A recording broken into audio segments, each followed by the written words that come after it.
Let's look at an example where we look at the EFB and calculating the performance on a contaminated runway. This used to be a slightly more complicated procedure when we had to do it on paper, but in the electronic flight bag, this is easy.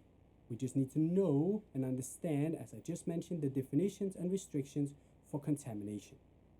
Remember, flexible temperature takeoff is never allowed on contaminated runways, so full power only.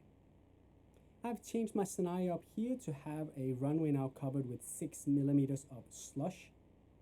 And given that I have a temperature of 3 degrees, it also gives me a requirement to use anti-icing for takeoff, so we'll make sure to put that in as well.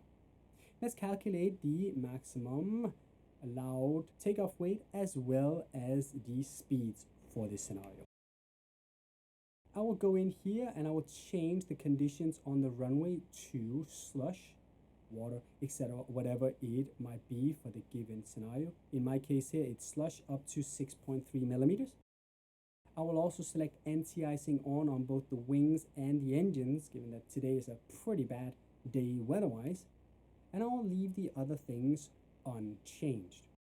Hitting compute, I'm going to see now my performance calculations. I have a pretty good margin up here to the accelerate stop distance to the end of the runway. Config 1+F is still considered to be ideal for my takeoff. Toggle power flex is not available during contamination, so the system here clearly indicates I'm limited by the takeoff weight, and my performance limited takeoff weight is pretty good, it's 77 tons, but I'm today only at 68 tons, slightly above, so I have a lot of weight above that I could use.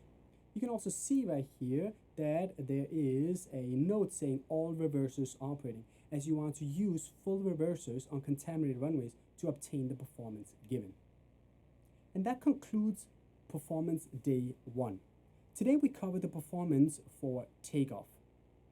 Tomorrow we will cover the performance for landing and in-flight, as well as cruise optimization and single engine performance. See you then.